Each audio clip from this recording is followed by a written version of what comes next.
पंडित रघुनाथ मुर्मू 1925 साल रे सान्ताड़ी पार्सी रिया स्वतंत्र लिपि ऑलचिकी तैयार लेदा। जहां लिपि से हरफ ते सान्ताड़ी पार्सी अड़ी नापाय पुष्टव और बांग विकृति काते अड़ी मौज ते आड़ांगोआ। सानाम सान्ताड़ को ऑलचिकी लिपि अपना रिया कारण को दो हुयुग कना। ऑलचिकी लिपि दो विज्ञान सम्मत लिपि कना। निये दो सान्ताड़ी पार्सी रिया अड़ खन गी तैयारा। सान्ताड़ी पार्सी ते रड़ान मानमी को अड़ी सहज ते निये लिपि को चिन्हाव दाड़िया।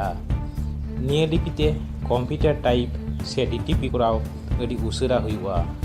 निये लिपि से हरफ ते ऑस्टिक पार्सी गोष्ठी रिया जतो पार्सी गी अड़ी पुष्टव ते ऑलोआ। नाहा जुग रे दो ऑलचिकी लिपि ते इंटरनेट रे हो ऑल गानोग कना। अड़ी गान कारण तेगी सान्ताड़ को दो सान्ताड़ी पार्सी ऑल लेकाते फुटेल रकाब लगी ऑलचिकी लिपि को अपनारेद कना।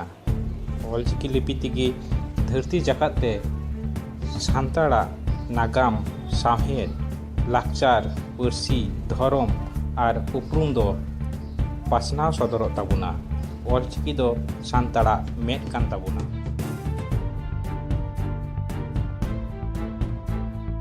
निये वीडियो चित्रा बुझाव किदा लाइक और कमेंट कते बड़ा चलु पे और जहां निये चैनल सब्सक्राइब तबुना उनको दो लातारे आरा बटन लिन कते सब्सक्राइब तबुन खान जोगा।